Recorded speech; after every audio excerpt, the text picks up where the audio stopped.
السلام علیکم friends, welcome to کتاب نگری یوٹیوب چینل کتابوں کی نگری میں خوش آمدید۔ میں ہوں آپ کی ہوسٹ اقرا یاسین، اور آج میں آپ کے لیے لے کر آئی ہوں زہرا فاروق حسن کے قلم سے تحریر کردہ ناول میں پھر بھی تم کو چاہوں گا کے ایپیسوڈ نمبر 18 کو لے کر۔ اس ایپیسوڈ کو سٹارٹ کرنے سے پہلے آپ جلدی سے کر لیجئے ہمارے چینل کو سبسکرائب، ویڈیو کو لائک اور کلک کر لیجئے بیل آئیکن کو۔ اب آتے ہیں ایپیسوڈ کی جانب۔ کتنی صدیوں سے یہ وحشت کا چلن جاری ہے، کتنی صدیوں سے قائم ہے یہ گناہوں کا راج۔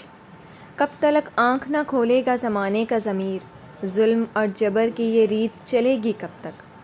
شام کا وقت تھا، دن اور رات باہم بغلگیر ہو رہے تھے، آسمان پر کالی چادر سے تن رہی تھی، گھٹائیں برسنے کے لیے تیار تھیں، موت کی پرچھائیں جیسے گہرا اندھیرا آسمان سے لے کر زمین تک چھاتا چلا گیا۔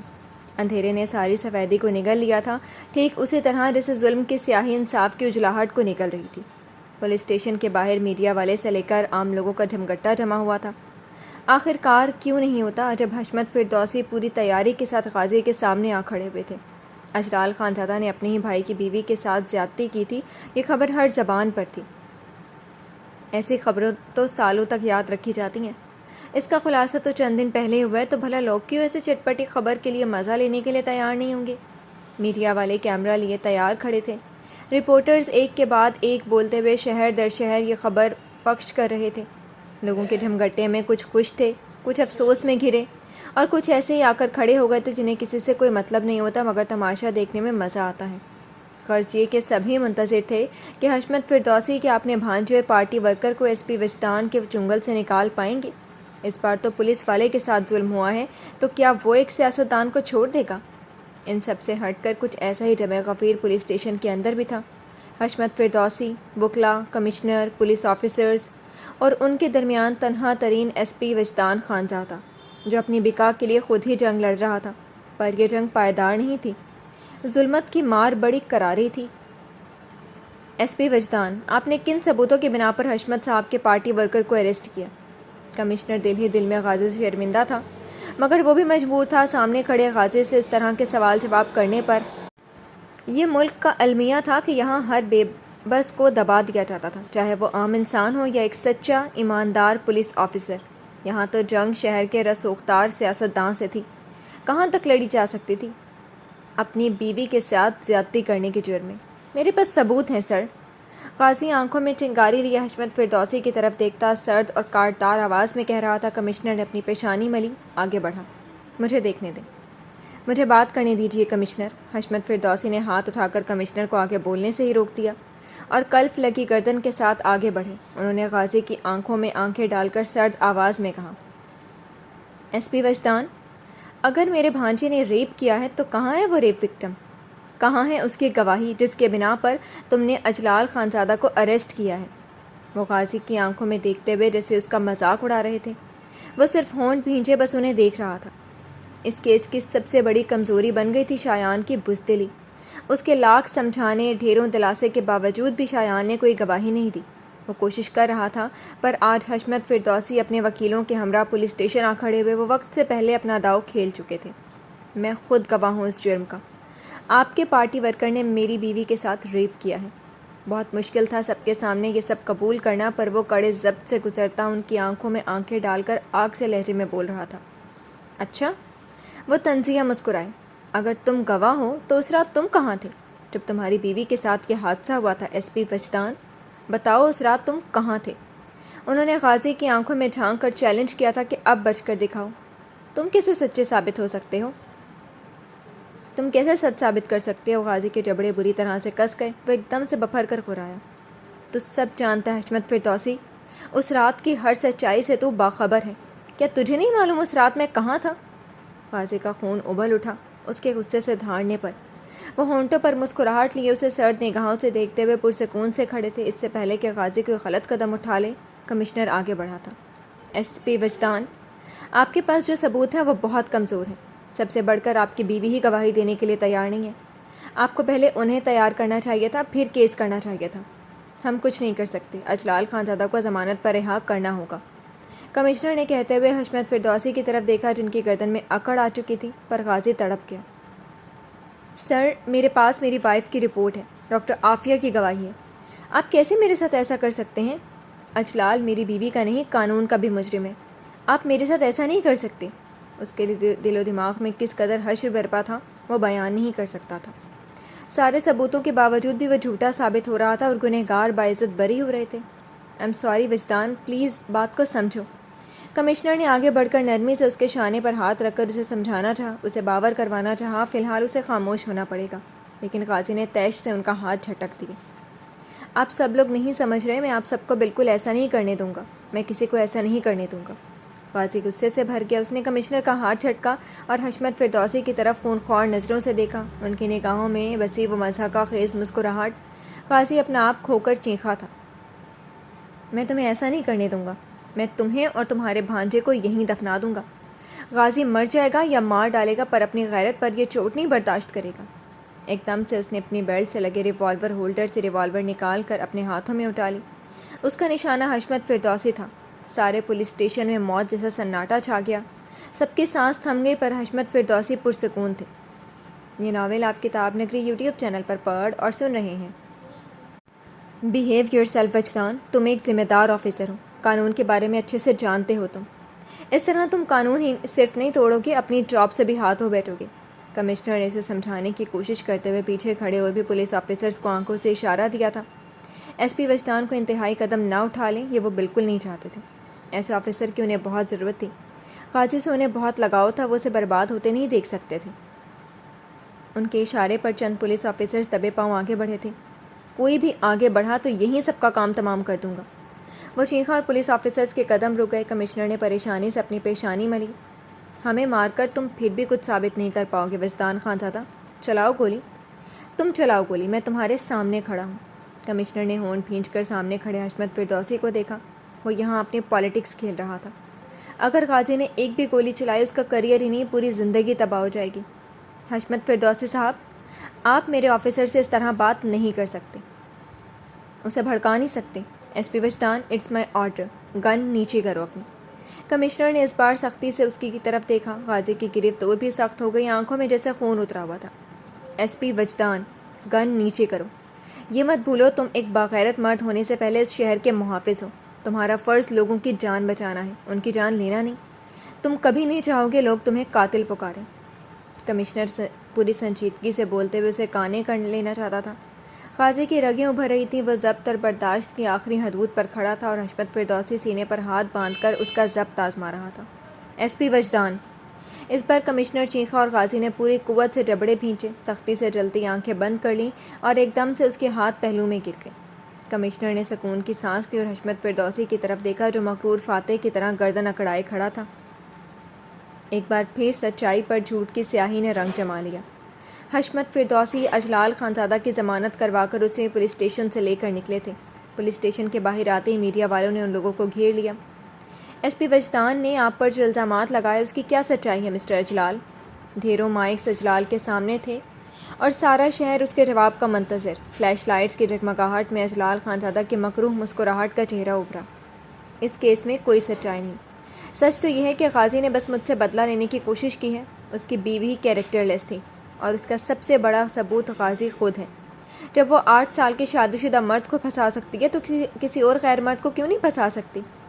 اجلال خانزادہ کی آنکھوں میں مکارانہ چمک تھی۔ ساتھ موجود حشمت فردوسی اب خاموش تھے، انہوں نے اپنا کام ختم کیا۔ اب یہ وجدان اور اجلال کی جنگ تھی۔ دونوں کس طرح اپنی اپنی جنگ لڑتے ہیں وہ بس خاموش تماشائی کی طرح دیکھنا چاہتے تھے۔ آپ کہنا چاہتے ہیں ان کے ساتھ ریپ نہیں ہوا بلکہ یہ سب ان کی اپنی مرضی سے ہوا؟ سب کو حیرت کا جھٹکا لگا، خبر تو ابھی مزیدار ہو چکی تھی۔ اس سوال پر اجلال مسکرایا، سب کچھ لائیو چلایا جا رہا تھا۔ یس آف کورس، یہ سب اس کی اپنی مرضی سے ہوا تھا۔ اس کا ثبوت میرا ملازم خلیل ہے، وہ اس رات اس کے ساتھ تھی۔ اور اجلال، دور سے آتا ہوا غازی چیخا اور وہ دوڑتے ہوئے آ کر ایک دم سے اجلال پر جھپٹا تھا۔ سب کچھ بھی سمجھ نہیں پائے تھے، اچانک سے ایس پی وجدان کہاں سے آ گیا؟ حشمت فردوسی کے آدمی بڑھے مگر انہوں نے آنکھ کے اشارے سے منع کر دیا۔ ان کے آدمیوں کے قدم پیچھے ہٹ گئے۔ سارے کیمرے دھڑا دھڑ فوٹو کھینچ رہے تھے، ویڈیو بن رہی تھی۔ سب کی نگاہیں ایس پی وجدان پر تھی جو اجلال خانزادہ کو مارے جا رہا تھا۔ آفیسرز اس پر قابو پانے کی کوشش کر رہے تھے مگر اس وقت غازی پر خون سوار تھا، وہ کسی سے قابو میں نہیں آ رہا تھا۔ اور اس پولیس اسٹیشن سے بہت دور حشمت فردوسی کے محل میں بیٹھی افشین سب کچھ لائیو دیکھ رہی تھی۔ افشین کی نفرت اور انتقام کی آگ پر بھلے اب ٹھنڈی پھوار پڑ رہی تھی، پر کہیں نہ کہیں سوئی ہوئی محبت اپنی کم مائگی پر گریاں تھی۔ ان کی محبت پر وہ ضرب لگی تھی جو کسی کو بھی دکھائی نہیں دی تھی۔ وہ غازی کو دیکھ رہی تھی۔ ساری بھیڑ میں بس اسے غازی دکھائی دے رہا تھا، جو جنونی پاگل سا ہو رہا تھا۔ اور کس کے لیے پاگل؟ اپنی شایان کے لیے پاگل۔ مار وہ اجلال کو رہا تھا، مگر چوٹ تو افشین کے دل پر لگ رہی تھی۔ یہ ایسی چوٹ تھی جس میں ظاہری نشان نہیں تھے، جس کے درد سے لبوں سے آہیں نکلتی تھی۔ اس چوٹ سے تو اب تعمر بس ان کی روح تڑپے گی۔ وہ اب اس درد سے ہمیشہ بے چین رہے گی، اور اس چوٹ کو دینے والا ان کا سب سے بڑا جان کا دشمن بن جائے گا۔ وہ دشمن تھی شایان، جس نے اس سے سب کچھ چھین لیا، اسے تہی دامن کر دیا، سب کچھ چھین لیا تھا۔ افشین اب ساری عمر شایان نامی عورت سے نفرت کرے گی۔ یہ نفرت تو اب اس کی موت کے ساتھ ہی دفن ہوگی۔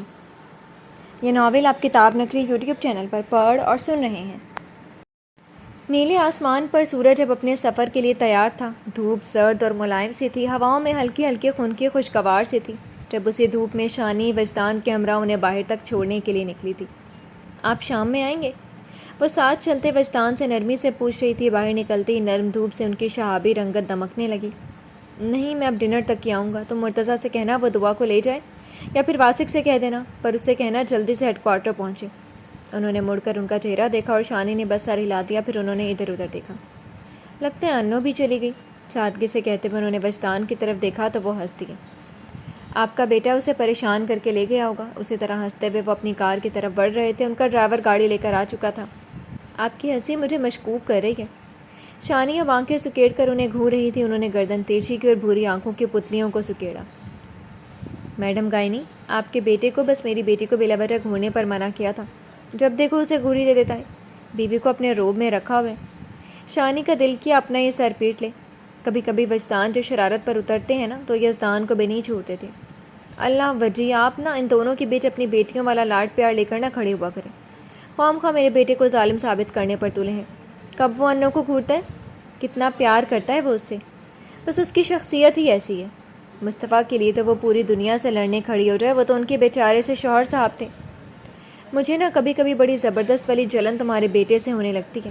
انہوں نے تب کر بھوری آنکھوں میں خفکی بھر کر شانی کو دیکھا، اور انہوں نے مشکل سے اپنی ہنسی دبائی۔ آفس جائیں، جلنے کے چکر میں دیر نہ ہو جائے آپ کو۔ ان کے بازوؤں کو تھام کر شانی نے کار کی طرف اشارہ کیا۔ رات میں آ کر اس بات پر اچھے سے جھگڑا کروں گا۔ فی الحال چلتا ہوں، اپنا خیال رکھنا۔ اللہ حافظ۔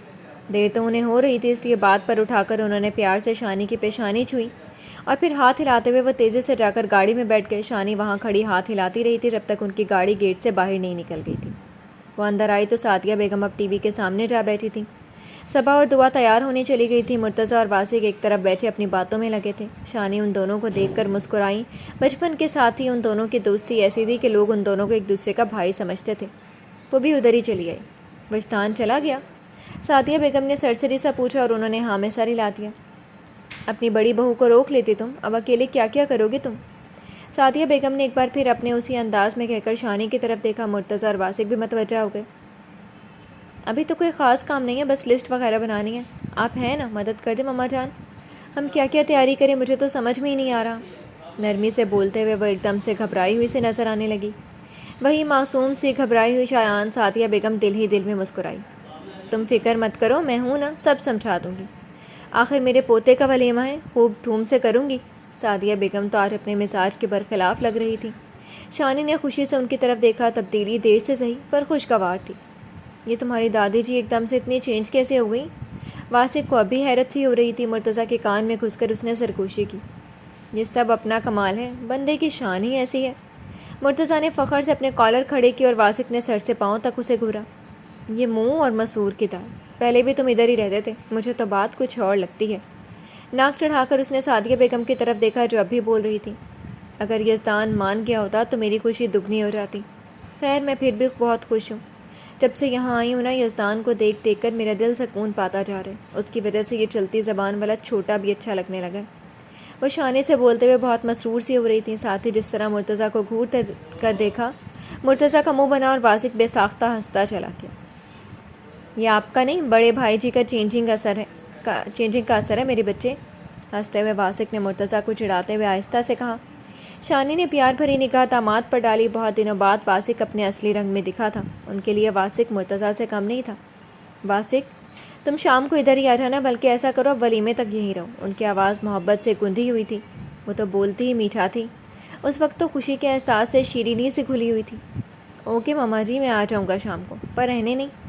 وہ نرمی سے بولتا ہوا سیدھا ہو کر بیٹھ گیا۔ ماما، کیا آپ اسے گھر جمائی بنائیں گی؟ مرتضیٰ کی شرارت پر واسق نے اس کے بازو پر مکہ مارا تھا۔ یہ میرا بیٹا ہے، گھر جمائی کیوں کر ہونے لگا؟ شانی نے کہا، اور واسق نے ہنستے ہوئے مرتضیٰ کو بھویں اٹکا کر چڑھایا۔ بدلے میں اس نے ایک مکہ اس کے پیٹ پر مارا تھا۔ اے لڑکے، بہنوئی ہے تمہارا، عزت کیا کرو، اور آج تمہیں ہاسپٹل نہیں جانا ہے؟ اس بار سعدیہ بیگم نے خبر لی۔ واسق زور سے ہنسا تھا۔ مرتضیٰ نے دادی کی طرف دیکھا۔ او پیاری دادی جان، یہ میرا بہنوئی نہیں یار ہے۔ اس نے دوبارہ واسق کو کھونسا مارنا چاہا کہ واسق نے اس کا بازو پکڑ کر اینٹ دیا۔ تم دونوں کب بچپنا چھوڑو گے؟ مرتضیٰ اٹھو، تم ہاسپٹل جاؤ، واسق چھوڑ آئے گا دعا اور صبا کو۔ شانی نے اپنی جگہ سے اٹھ کر مرتضیٰ کے سر پر ہلکی سی چپت لگائی۔ مرتضیٰ تیزی سے اٹھ کر ان کے گلے میں باہیں ڈال کر لٹکا۔ میں اپنی بیوی کو چھوڑ دیتا ہوں، یہ اپنی بیوی کو چھوڑ دے۔ کیوں اماں، آپ کو اعتراض تو نہیں؟ کان میں سرگوشی کرتے ہوئے اس نے واسق کی طرف دیکھ کر آنکھ دبائی، پر وہ سنجیدہ ہو گیا تھا۔ مجھے کوئی اعتراض نہیں بیٹا جان، پر ہاسپٹل جلدی پہنچنا، ورنہ دیر سے پہنچے تو بھیا کی ڈانٹ کھا کر مجھ سے شکایت مت کرنا۔ انہوں نے اس کا گال پیار سے تھپک کر شرارت سے کہا بھی تھا۔ یہ ناول آپ کتاب نگری یوٹیوب چینل پر پڑھ اور سن رہے ہیں۔ نیا دلہا سمجھ کر شاید آپ کے دوست صاحب معاف کر دیں، وہ شرارت سے بولتے ہوئے ان سے کس کر لپٹا تھا۔ اب ماں سے لاڈ ہی دکھاتے رہو گے یا جاؤ گے بھی؟ سعدیہ بیگم نے ٹوک دیا تو وہ منہ بناتا ہوا شانی کو چھوڑ کر الگ ہو گیا۔ دادی، میں کیا گھر میں برا لگتا ہوں آپ کو؟ منہ بناتا ہوا شکایتی نظروں سے انہیں دیکھ رہا تھا۔ سعدیہ بیگم نے بس سر جھٹک کر ٹی وی کی طرف نگاہ کر لی۔ خوبصورت معصوم پوتے کی کوئی ویلیو ہی نہیں ہے۔ مرتضیٰ نے منہ لٹکایا، مگر دادی نے بس شانے بے نیازی سے ہاتھ جھٹک دیے۔ ان کا سیریل اہم موڑ پر تھا۔ مرتضیٰ کے منہ لگ کر وہ منظر کھونا نہیں چاہتی تھی۔ شانی مسکراتے ہوئے بیٹے کو دیکھ رہی تھی۔ چل اب بہت ہو گئی اداس ہیروئن والی ایکٹنگ۔ مرتضیٰ بھی دو چار اور ڈائلاگ مارتا کہ واسق نے اس کا بازو تھاما اور اسے گھسیٹا تھا۔ ان دونوں کو تو آنے دو مما، آپ ان دونوں کو جلدی سے باہر بھیجیں، ہم باہر ہی ہیں، واسق شانی سے کہتا وہ اسے زبردستی باہر کی سمت گھسیٹتے ہوئے لے کر چلا آیا تھا۔ یہ باہر لے کر آنے کی کیا ضرورت تھی؟ پوچھ میں آتی واسق نے اس کا بازو چھوڑ دیا۔ مرتضیٰ اپنے بازو سے ہلاتے ہوئے تپا تپا پوچھ رہا تھا، تم جتنی دیر اندر رہتے دادی سے چونچ لڑاتے، اس لیے باہر ہی لے آیا۔ شانے جھٹک کر جو انداز بیان تھا، مرتضیٰ کا دل کیا کس کر اسے ایک لات دے مارے۔ تجھے کیا، دادی میری ہے، بس تجھے میں بیٹھا ہوا اچھا نہیں لگ رہا تھا، لے دے کر میری شرٹ بھی خراب کر دی۔ وہ بولتے ہوئے اپنی آستین کی سلوٹیں بھی دور کرنے لگا۔ اپنی ڈریسنگ کا وہ بہت خیال رکھتا تھا، صبا سے اس بات پر بھی جھگڑا ہوتا تھا کہ نصر اب ادھر ہی رہے گا؟ واسق نے اچانک ہی پوچھا اور مرتضیٰ نے تیزی سے سر اٹھایا۔ پلر سے ٹیک لگائے وہ کافی سنجیدہ تھا۔ اب کیا تیری نصر سے بھی دشمنی ہونے لگی ہے؟ دونوں ہاتھ پہلو پر ٹکا کر وہ اب سر سے پیر تک واسق کو گھور رہا تھا۔ مرتضیٰ، میں تیرا منہ توڑ دوں گا۔ وہ برا مان کر مکہ تان چکا تھا، پر اس پر کوئی اثر نہیں ہوا تھا۔ توڑ دے، پر مجھے نہ تجھ سے کھل کر بات کرنی ہے، شاکر والا معاملہ سیریس ہوتا جا رہا ہے۔ واسق تو سنجیدہ تھا، اور واسق نے چہرہ پھیر لیا، چہرہ اسپاٹ سا ہو گیا۔ مصطفیٰ بھائی سے پہلے ہی ڈانٹ کھا چکا، اب تو بھی مجھے سنا دے۔ مرتضیٰ ذرا سا چونکا، پھر ہلکے سے مسکرا دیا، آگے بڑھا اور ایک بازو اس کے شانے سے گزار کر اس نے واسق کو خود سے لگایا۔ میں تجھے سناؤں گا نہیں، تجھے پیار سے سمجھاؤں گا میری جان، میرا بھائی روٹھا رہے مجھے کہاں منظور ہے، ویسے بھی ٹوٹل بے عزتی بڑے سالے صاحب نے تو کر ہی دی ہوگی۔ وہ محبت اور شرارت کے ملے جلے رنگ سجائے مسلسل اسے بچوں کی طرح پچکا رہا تھا۔ مجھے نہیں سننی تیری کوئی بات، واسق کا انداز روٹھا ہی رہا تھا۔ کیسے نہیں سنے گا میرا بچہ، میں نے اسے سمجھانا ہے کہ بچے دیکھ جلنا چھوڑ دے، ورنہ اچھی بھلی رنگت کالی ہو جائے گی، میرے بھتیجا بھتیجی کالے ہوں گے پھر۔ وہ اسی طرح لگاتار اس کے شانے سے لٹکا اسے پچکا رہا تھا۔ بڑی کمینی چیز ہے تم۔ واسق کو بھی ہنسی آ گئی۔ تجھ سے کم ہی ہوں۔ مرتضیٰ نے آنکھ ماری اور واسق نے ایک زبردست پنچ اس کے پیٹ پر مارا تھا۔ آہ مما، میرا ولیمہ تو ہو جانے دے، اس سے پہلے ہی مار ڈالے گا مجھے۔ اسے چھوڑ چھاڑ کر ہلکے سے چیختا ہوا اپنے پیٹ سے ہلانے لگا۔ چل ڈرامے بند کر، تو یہ بتا یہ نصر کیا ادھر ہی رہے گا؟ واسق نے اس کا بازو تھام کر سیدھا کیا اور سنجیدگی سے پوچھا تھا۔ مرتضیٰ بھی سنجیدہ ہوا۔ لگ تو رہا ہے، پر تو مطمئن رہ، شاکر ولی کھوپڑی نہیں ہے اس کی، کافی معصوم بندہ ہے۔ وہ سنجیدگی سے بولتے ہوئے پھر سے شوق ہوا، پر واسق کا دھیان کہیں اور تھا، آنکھوں میں سوچ کے سائے تھے۔ مرتضیٰ، تجھے وہ دیکھا دیکھا نہیں لگتا؟ ہے کون یہ بندہ؟ ہم نے کہاں دیکھا ہے اسے؟ وہ پتلیاں سکیڑے اپنے ذہن پر زور ڈال رہا تھا۔ تصویریں بند بگڑ رہی تھی، پر نصر کی تصویر صاف نہیں ہو رہی تھی۔ ہاں یار لگتا تو ہے، بٹ ڈائریکٹ پوچھتے ہوئے اچھا نہیں لگتا۔ یہ جاننا تو مرتضیٰ بھی چاہتا تھا۔ مجھے تو ایسا لگا جیسے انو اسے پہچانتی ہے۔ تیری تو انو سے اتنی بنتی ہے، تو پوچھنا اس سے وہ کون ہے۔ مرتضیٰ نے بس اس کی شکل دیکھی اور پھر نفی میں سر ہلاتے ہوئے بولا، اور تجھے کیا لگتا ہے بھیا نے اسے منع نہیں کیا ہوگا؟ میرا بھائی لوگوں کے سوچنے اور کرنے سے پہلے 10 قدم آگے چل کر سوچ اور کر لیتا ہے۔ اب انو کی مجال نہیں کہ وہ بھیا کے منع کرنے کے باوجود منہ کھول دے۔ بات تو اس کی بالکل صحیح تھی، واسق نے بھی تائید کی۔ ہاں یہ تو ہے، بھیا سے کون پنگا لے سکتا ہے۔ اسے اپنی اور مصطفیٰ کی باتیں یاد آئیں اور جھرجھری سے لے کر اس نے سر جھٹکا۔ مصطفیٰ نے معاف کر دیا تھا، اس سے زیادہ کی چاہ نہیں تھی۔ یہ ناول آپ کتاب نگری یوٹیوب چینل پر پڑھ اور سن رہے ہیں۔ ہمیں پنگا لینا بھی نہیں، ان پر تو جان قربان ہے۔ شوخ و شریر مرتضیٰ کے چہرے پر اس وقت بس احترام اور عقیدت کے جذبات تھے۔ مصطفیٰ کے لیے مرتضیٰ کے جذبات سے وہ آگاہ تھا۔ واسق ہولے سے مسکرایا۔ رخصتی کروا دی اسی لیے پیار آ رہا ہے۔ زیر لب مسکراتے ہوئے اس کی آنکھوں میں ڈھیروں شرارت تھی۔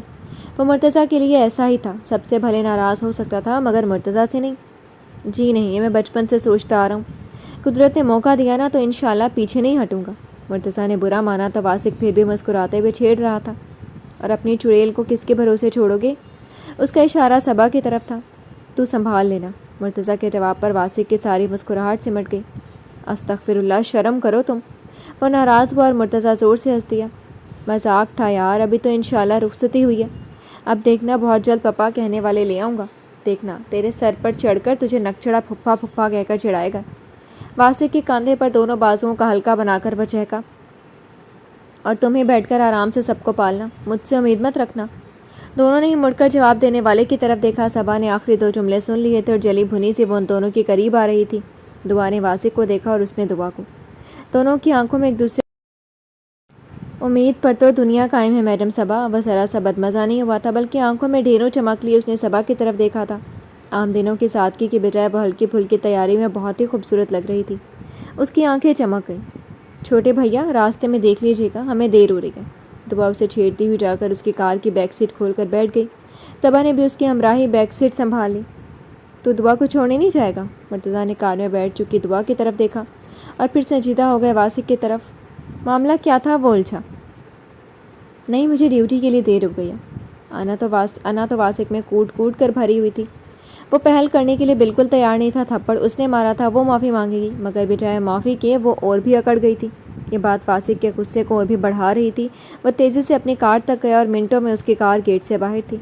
مرتضیٰ نے جاتے ہوئے واسق کو دیکھا اور پھر گہری سانس بھر کر اپنی کار میں بیٹھ گیا۔ اس کے ذہن میں اس وقت دعا اور واسق بیٹھ چکے تھے، اس لیے صبا کو فرنٹ سیٹ پر بیٹھنے کا بھی کہا نہیں۔ تیزی سے کار سٹارٹ کی اور بہت تیزی سے اس نے بھی کار گیٹ سے نکال لی تھی۔ یہ ناول آپ کتاب نگری یوٹیوب چینل پر پڑھ اور سن رہے ہیں۔ ایک آگ دیکھتا تھا اور جل رہا تھا میں، وہ شام آئی مگر ہاتھ مل رہا تھا میں۔ گہری تاریک رات کا سایہ سارے عالم کو ہی اپنے شکنجے میں جکڑے ہوئے تھا۔ کالی رات جسے صدیوں پر مشتمل ہو گئی تھی۔ یہ رات اتنی طویل کیوں ہے؟ اس رات کی تنہائی روح کی تنہائی کے ساتھ مل کر اتنی اذیت ناک کیوں ہو گئی ہے؟ دل اتنی سرعت سے مائل نشیب ہوا کہ جرأت کے تمام جذبات ختم ہونے لگے۔ شکست کے کریہ آثار جزام بن کر اس کی رگ رگ سے پھوٹ بہے۔ وہ چیخ چیخ کر بولنا چاہتا تھا، کرب سے اپنے آپ کو جھٹکنا چاہتا تھا، بلک بلک کر رونا چاہتا تھا، لیکن بات پھر سے وہیں مرد کی ذات پر ٹھہر گئی۔ اس نے جلتی سلگتی ہوئی آنکھیں بند کر کے کھولیں اور تھک کر لمبی لمبی گہری سانسیں لینا چاہیں، مگر سب بے سود۔ ہزاروں تصویریں، ماضی کی یادیں، چہروں کی پرچھائیاں ایک ایک کر کے سامنے آ جاتی اور سانسیں سینے میں گھٹنے لگتی۔ گھٹی سانسیں رخ بدل کر طوفان بنی، غم و غصے کا طوفان، نفرت اور حسرت کا طوفان، درد اور رنج کا طوفان۔ دل و دماغ آج جنگ میں ایک دوسرے سے شکست کھا رہے تھے۔ جذبات میں لگی آگ آج کہہ رہی تھی وہ پوری دنیا کو ہی آگ لگاتے، سب کچھ جلا کر خاک کرتے۔ سختی سے جبڑے بھینچے وہ فل سپیڈ میں کار چلا رہا تھا۔ ہاتھوں کی رگیں ابری ہوئی تھی، چہرے پر پتھروں سے سختی تھی اور آنکھیں لہو رنگ۔ آج غازی سب کچھ تباہ کر دینا چاہتا تھا، خود بھی ختم ہو جانا چاہتا تھا، پر اپنے دشمنوں کو زندہ نہیں چھوڑ سکتا تھا۔ اس وقت اس کے ذہن میں نہ شایان تھی نہ پرنس، بس ہر طرف اجلال اور افشین کے ہی چہرے دکھ رہے تھے جو اس پر ہنس رہے تھے، اور وہ ان کی کری ہنسی کی آواز سے پاگل سا ہوا جا رہا تھا۔ کار تیزی سے حشمت فردوسی کے محل کی طرف بڑھ رہی تھی۔ رات کی وجہ سے سڑک ایک دم سنسان تھی۔ جب بھی اس کی کار کے آگے ایک کار آ رکی، قاضی نے تیزی سے بریک پر پاؤں مارے، ورنہ اس کی کار سے پوری طرح سے ٹکرا جاتی۔ اندھے ہو کیا؟ وہ پوری آواز میں چیخا اور پوری جارحیت سے فرنٹ ڈور کھول کر باہر نکلا تھا۔ چہرہ اسپاٹ تھا اور آنکھیں سرخ۔ ایک دم سے یہ سرخی اور بھی بڑھ گئی جب اس نے کار کا دروازہ کھول کر خلیل کو باہر آتے دیکھا تھا۔ نفرت کے احساس سے غازی کا چہرہ سرخ ہو کر تمتمانے لگا تھا۔ سلام سائیں۔ وہ کار سے نکلا، اس کے چہرے پر اس وقت مسکراہٹ تھی، فتح کی مسکراہٹ، اپنا انتقام لے لینے کی مسکراہٹ۔ غازی کسی وحشی جانور کی طرح اس پر جھپٹ پڑتا کہ خلیل نے اپنا ایک ہاتھ اٹھایا۔ سائیں، میں بھی یہاں تم سے ہاتھ ملانے نہیں آیا ہوں، پر تجھے وجہ بتا کر ہی اپنی طاقت دکھاؤں گا۔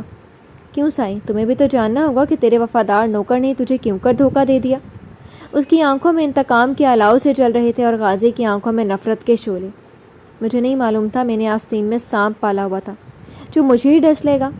آواز کی کراہٹ رات کے سناٹے میں اور بھی ڈراؤنی ہوئی، پر خلیل کے اوپر کوئی اثر نہیں ہوا تھا۔ اس نے سر جھٹکا۔ اور مجھے ڈسنے پر مجبور کس نے کیا؟ تم نے سائیں، تم نے۔ مسکراہٹ سمٹی اور بے تاثر آنکھوں میں اس وقت نفرت جا گئی۔ قاضی جبڑے بھینچے بس خونخوار نگاہوں سے اسے گھور رہا تھا۔ چلو سائیں، تمہیں بتا دیتا ہوں کہ تیرا وفادار کیوں کر اتنا غدار ہو گیا۔ خلیل بولتے ہوئے اس کے ارد گرد گھومتے ہوئے پیچھے آ کھڑا ہوا اور اس کے کان کے پاس منہ لا کر اس نے سرگوشی کی تھی۔ ریشمہ یاد ہے آپ کو سائیں؟ سرگوشی آگنما تھی۔ وجدان چونکا اور چند قدم کا فاصلہ گھوم کر طے کر کے وہ غازی کے سامنے آ کھڑا ہوا۔ غازی ساکت ہی رہا، پر آنکھیں تو ساری نفرت بیان کر رہی تھی۔ سڑک پر گہرا سناٹا نفرت کے احساس سے گھٹنے لگا تھا۔ نہیں، آپ کو کیوں یاد رہے گی وہ؟ آپ کو تو یہ بھی نہیں معلوم کہ وہ ریشمہ کیسے تڑپ تڑپ کر مر گئی۔ خلیل کی آنکھوں میں اذیت ناک درد ابھرا، پر غازی خاموش تھا۔ نہ وہ چونکا تھا، نہ اس کے چہرے پر کوئی تاثر پیدا ہوا تھا، پر ماحول میں عجیب سی موت کی بو پھیل رہی تھی۔ اسے مارنے والے تم ہو سائیں، میری بہن کو تم نے مارا، وہ چیخا اور غازی نے بس آنکھیں بند کر کے کھولیں۔ کچھ باتیں راز رہ کر کسی طرح زندگی میں طوفان لاتی ہیں، یہ آج پتہ چلا۔ موت ایک راز تھی اور آگاہی تباہی۔ محبت کرتی تھی آپ سے وہ۔ میں نے اسے بہت سمجھایا کہ ایسا نہیں ہو سکتا، آپ مالک لوگ ہیں اور ہم معمولی منشی کی اولاد، ہمارا اور آپ کا کیا جوڑ؟ مگر وہ پاگل ہوئی تھی آپ کے لیے، آپ کے پیچھے دیوانی ہوئی تھی۔ خلیل جیسے بے رحم انسان کی آواز میں بھی درد چٹخ رہے تھے۔ غازی کو اپنی لال انگارہ آنکھوں سے دیکھتے ہوئے وہ زخمی شیر کی طرح غرا رہا تھا۔ غازی کے جبڑے کستے جا رہے تھے۔ اس نے ایک دن آپ سے محبت کا اظہار کر دیا، پر آپ نے بری طرح سے اسے دھتکار دیا۔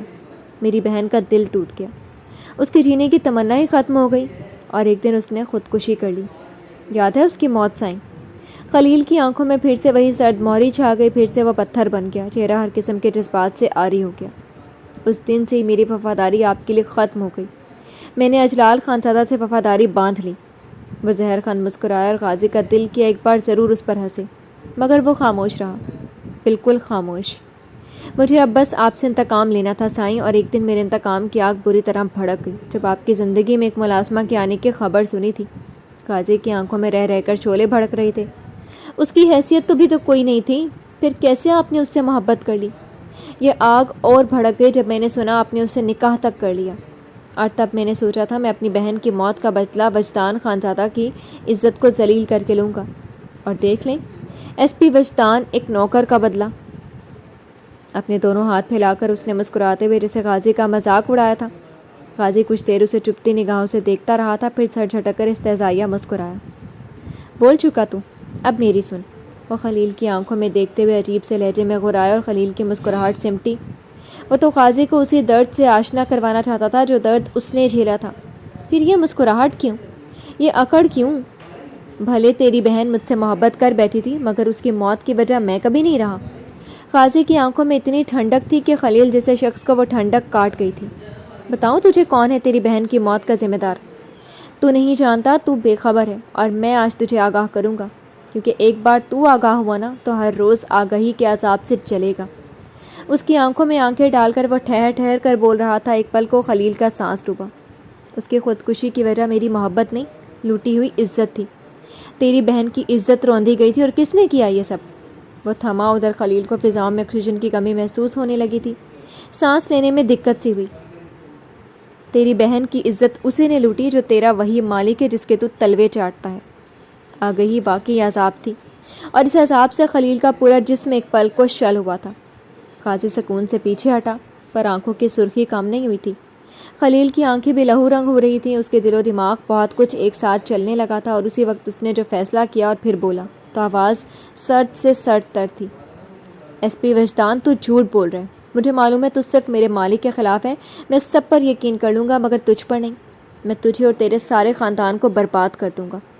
قاضی نے بری طرح سے لب بھینچے، اس کی مٹھیاں کسیں، چند دن پہلے ہوئی ساری باتیں یاد آئیں اور ایک دم سے آگے بڑھ کر اس نے خلیل کا کالر دبوچا تھا۔ میں تجھے زندہ چھوڑوں گا ہی نہیں کہ تیرے ہاتھ میرے خاندان تک پہنچے۔ وہ زخمی شیر تھا اور یہیں پر بس ہو چکی تھی۔ دور کہیں آسمانوں پر بجلی کڑکی تھی اور وہ دونوں ایک دوسرے میں الجھے تھے، ایک اپنی بہن کے درد سے بپھرا ہوا تو ایک اپنی بیوی اپنی محبت کے احساس سے زخم۔ گہری سیارات میں بس نفرت ہی نفرت کی آگ تھی۔ یہ ناول آپ کتاب نگری یوٹیوب چینل پر پڑھ اور سن رہے ہیں۔ سورج کی آتشی گیند نے آبی آسمان پر کچھ اور سفر طے کیا، زرد دھوپ کے سائے میں حرارت تھی، زندگی تھی۔ ہاسپٹل کے اندر گہما گہمی اسی طرح رواں دواں تھی، مگر سارے کام استادی سے ہو رہے تھے۔ آج ڈاکٹر مصطفیٰ ہاسپٹل میں موجود تھے تو سارا سٹاف ذرا سا بھی کوتاہی کر کے مصطفیٰ کی ڈانٹ نہیں کھانا چاہتا تھا۔ سب جانتے تھے وہ راؤنڈ پر ہو یا اپنے کیبن میں، اس کی نگاہیں سب کو واچ کرتی رہتی تھیں۔ مصطفیٰ کے کیبن کے اندر ماحول پرسکون تھا اور خاموش، بس اسی خاموش فضا کو کی بورڈ کی ہلکی آواز توڑ دیتی۔ انم نے ہولے سے سر اٹھا کر چند انچ کے فاصلے پر بیٹھے اپنے بادشاہ صاحب کو دیکھا اور پھر اپنے سامنے پھیلے ڈھیر سارے کاموں کی لسٹ کو۔ آج پتہ چلا وہ آدمی نہیں تھا، کام کرنے کی مشین تھا۔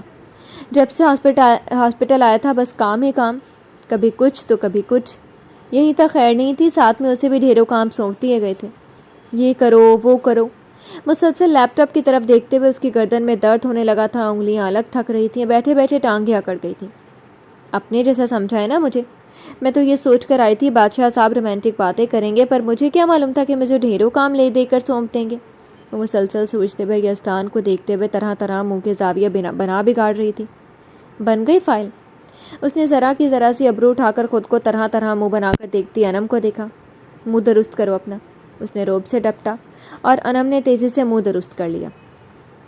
یزدان، میں تھک گئی ہوں، میں کل کر لوں اب۔ چہرے پر دنیا بھر کی معصومیت سجا کر اس نے بڑے ناز بھرے انداز میں اسے دیکھتے ہوئے آنکھیں پٹ پٹائیں۔ ابھی گیم کھیلنے کے لیے دے دوں تو گھنٹوں تمہیں تھکان نہیں ہوگی۔ وہ اسے اسی طرح ڈپٹ رہا تھا جیسے وہ اس کا ٹیچر ہو اور وہ اس کے نالائق اسٹوڈنٹ۔ معصومیت بھی کام نہیں آئی۔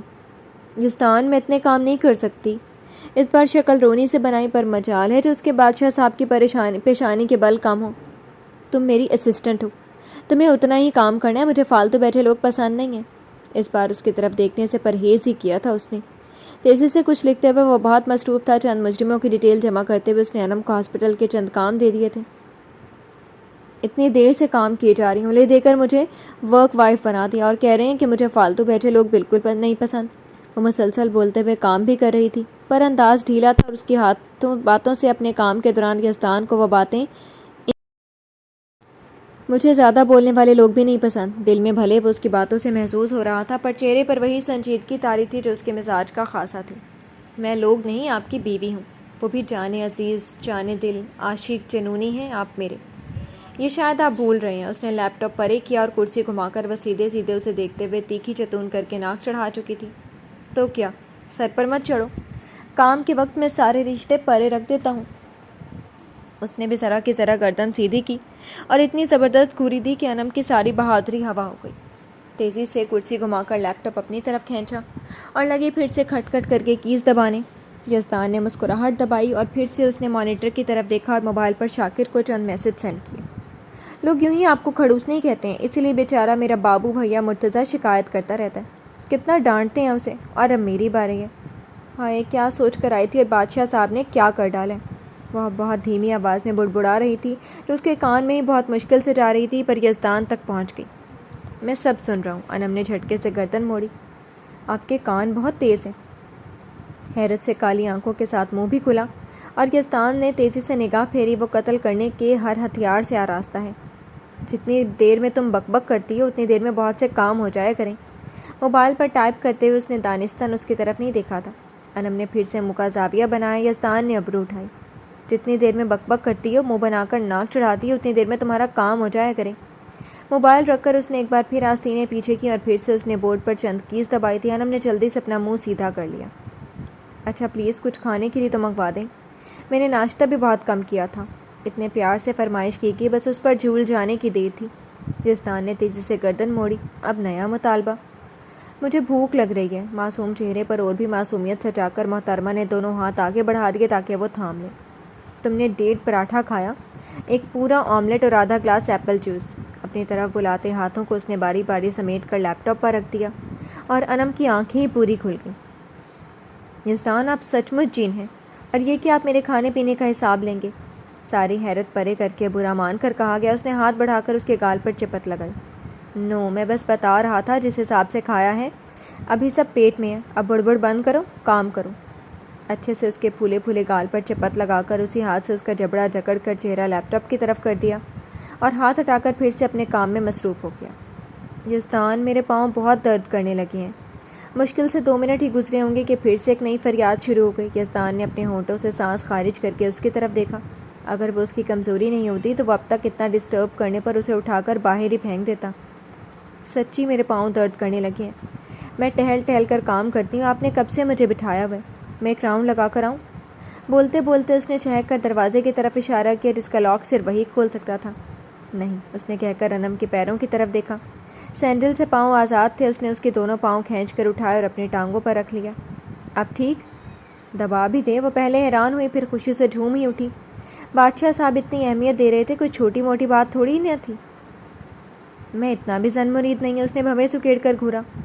اس میں زن مرید کیا ہو گیا؟ شوہر اپنے پاؤں اپنا سر دبائے تو بیوی اچھی ہے، نیک ہے، اور اگر بیوی کی خدمت کرے تو زن مرید؟ کالی آنکھیں شرارت سے چمک رہی تھی کہ یزدان نے ہلکے سے مسکرا کر اسے دیکھا۔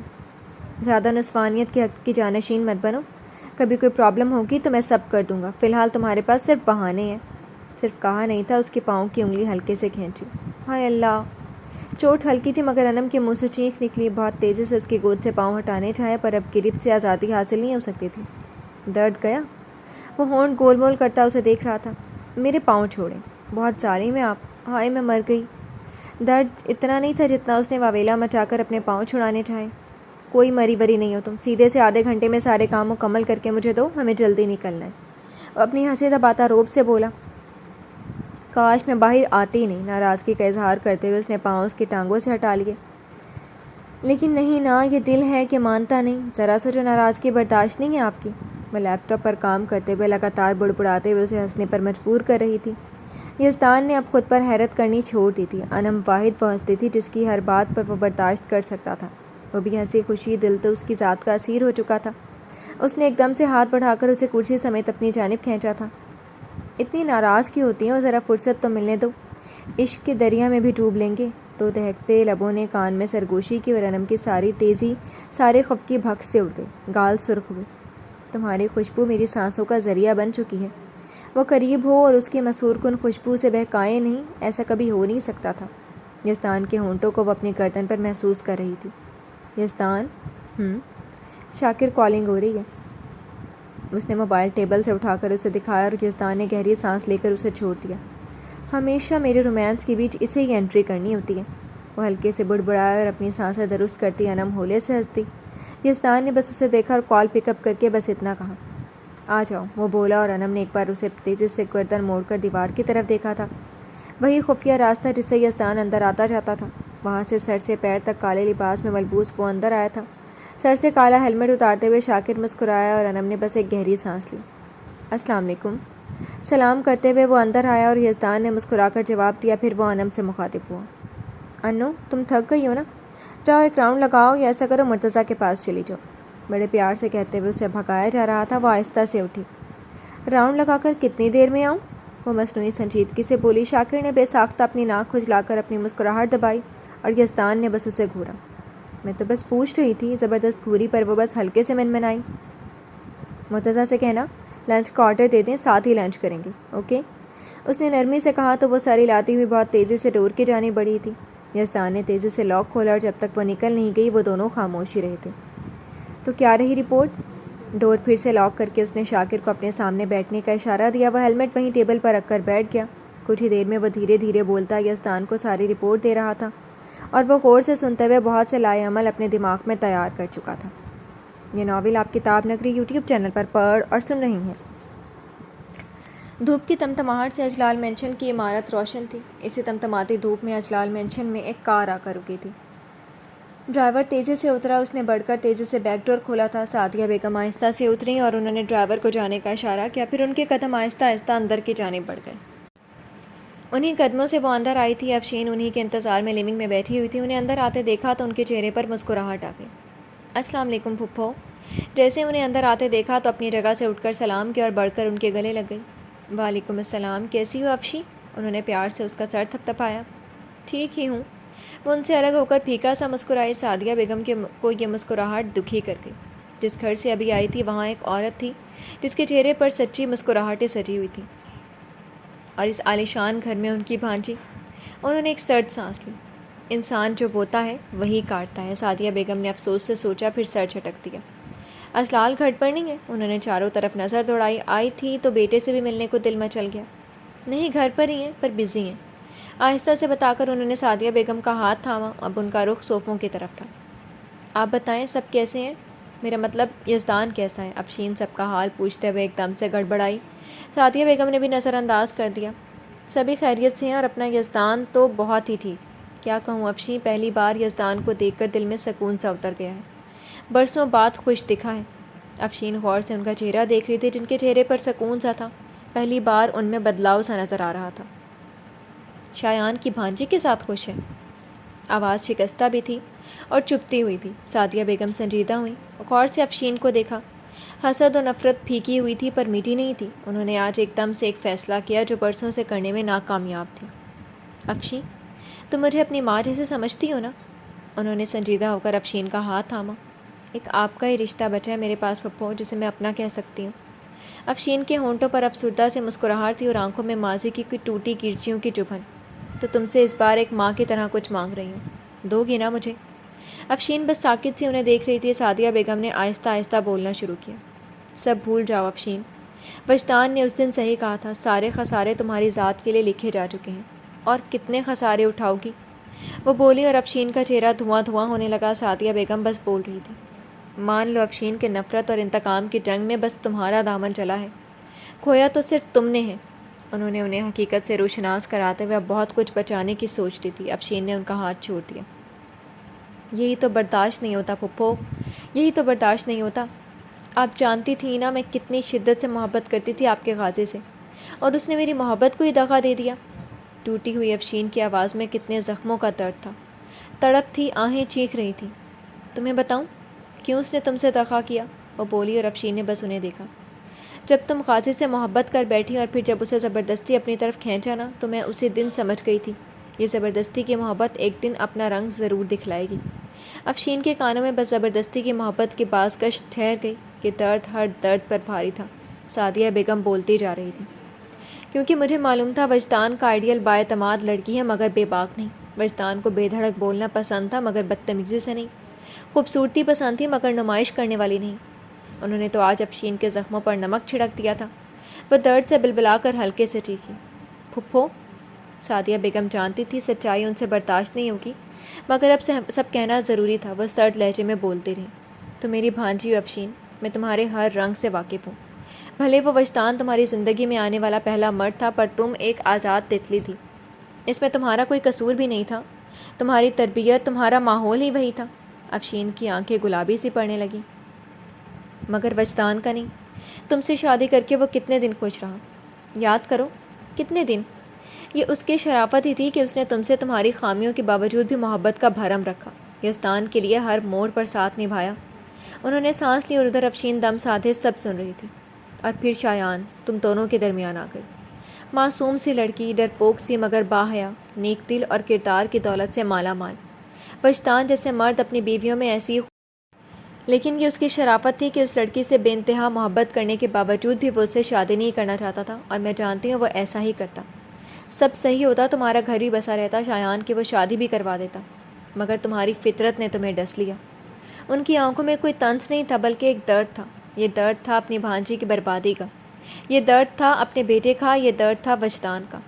تم نے وہ کام کیا جس سے وجدان کو نفرت ہے، تم نے اپنا جرم ثابت کر دیا اور سب کچھ کھو دیا، اور پھر بھی چین نہ لیا۔ تم مانتی ہو نا تم دونوں نے مل کر بدترین گناہ انجام دیا تھا۔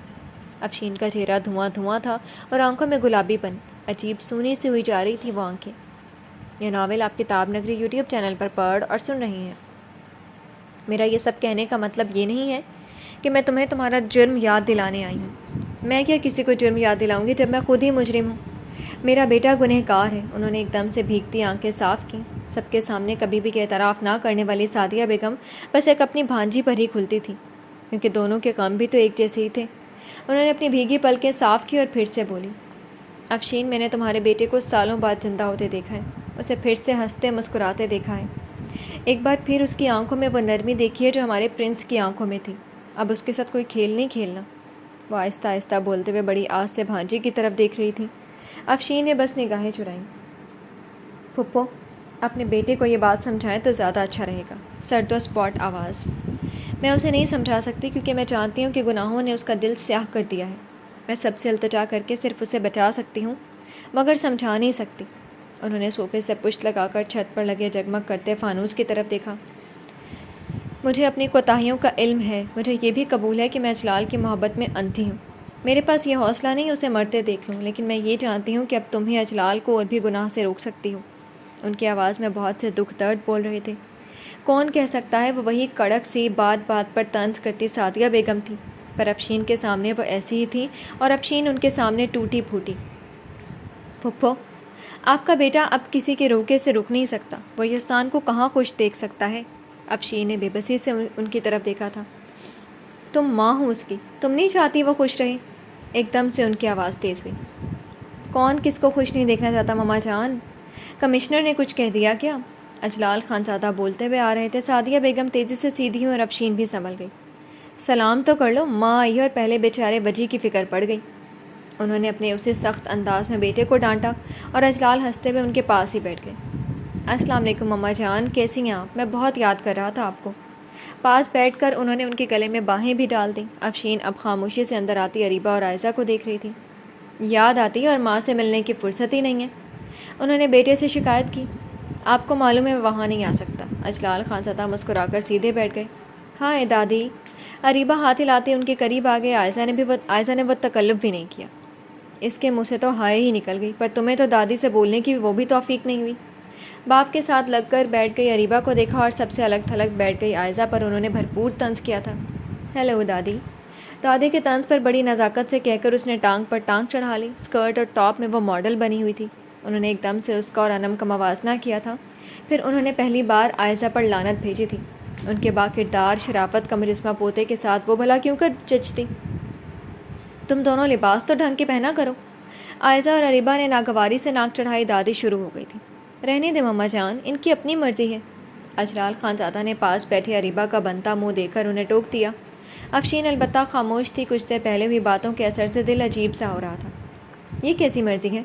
ہمارے خاندان کا ہی خیال کر لیں۔ ایک وجدان کی فیملی ہے، سب لڑکیاں کتنی باحیا ہیں۔ مچال ہے جو باپ بھائی کے سامنے دوپٹہ بھی سر سے ہٹ جائے۔ انہوں نے کہتے ہوئے وجدان کی فیملی کی بھی تعریف کر دی۔ پھپھو چھوڑیں یہ سب، آپ ہمیں کچھ بتانے آئی تھی نا؟ اس سے پہلے کہ اریبہ اور عائزہ ان کی بے ادبی کرتی، افشین نے بے ساختہ بول کر ان کا دھیان ہٹا دینا چاہا۔ میں صرف تم سے ہی ملنے آئی تھی، سوچا آج مل لوں، پھر فرصت کہاں ملے گی، اتنے کام ہیں ادھر۔ وہ سب بھول کر خوش دلی سے بولنے لگی تھی۔ سبھی چونکے تھے۔ کیوں مما جان، ادھر کوئی خاص بات ہو گئی ہے کیا؟ اجلال خانزادہ کو تجسس سا ہوا تھا، مگر چہرہ سادگی بھرا تھا، پر آنکھیں چمکی تھیں۔ ہونا کیا ہے، میرے پوتے کا ولیمہ ہے، وہ خوشی سے بولی۔ ان کا چہرہ کھلا ہوا تھا۔ عائزہ کا دل سلگ اٹھا۔ اجلال خانزادہ کی آنکھوں میں بہت سے شعلے بھڑکے۔ بھیا کا ولیمہ ہے؟ اریبہ بھی پرجوش ہوئے۔ عائزہ نے ناگواری سے اسے دیکھا۔ افشین کے چہرے کی رنگت بدل گئی۔ کیسی بد نصیبی انہوں نے اپنے نصیب میں لکھوا لی تھی کہ بیٹے کی کسی خوشی میں شامل نہیں ہو سکتی تھی۔ وہ کہاں تیار ہے، بلکہ میں نے کہا بھی، مگر وہ تو سارے فیصلے خود کرتا ہے۔ ولیمہ تو چھوٹے پوتے مرتضیٰ کا ہے۔ تم لوگوں کو تو معلوم نہیں، اس کا نکاح ہو چکا تھا صبا سے۔ ارے وہی چشمش، وہ بولتی جا رہی تھی اور سب کے سب چپ ہو گئے تھے۔ پر اچھی لڑکی ہے، جوڑی بھی اچھی ہے۔ اچانک رخصتی ہو گئی اور اب وجدان اور یزدان نے دھوم دھام سے ان دونوں کا ولیمہ طے کر دیا۔ جمعے کو ہے ولیمہ، بڑی تیاری کرنی ہے۔ بیچاری شایان تو آنے ہی نہیں دے رہی تھی، مگر میں چند گھنٹے کا بول کر آ گئی۔